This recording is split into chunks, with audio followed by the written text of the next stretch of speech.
இதுக்கப்புறமும் என்னையே தான் கல்யாணம் பண்ணிக்கணும்னு நீ ஆசைப்பட்டனா என்ன மாதிரியே 7 பேர் இருக்காங்களாம். அதுல எவனே ஒருத்தனை பார்த்து கல்யாணம் பண்ணிட்டு சந்தோஷமா இரு. நான் பேசின பேச்சுக்கு என்ன பொலிர்னு ஒரு அறை விட்டுருமா இல்லையா? எல்லாத்தையும் யூஎஸ்ல வித்துட்டு வந்துட்டியா?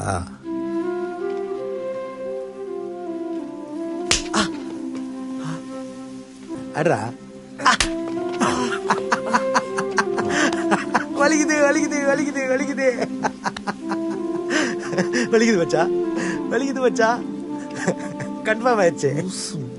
அப்பா வலிக்குதுப்பா, அத்தை அத்தை வலிக்குது, அப்பா வலிக்குதுப்பா, வலிக்குதுடா மச்சான், வலிக்குதுடா மச்சான், வலிக்குது மச்சான், கன்ஃபார்ம் ஆயிடுச்சு மச்சான். என்னடா மச்சான், வலிக்குது மச்சான், வலிக்குது மச்சான், கன்ஃபார்ம் ஆயிடுச்சுடா. டேய் என்னடா சிரிடா டேய்.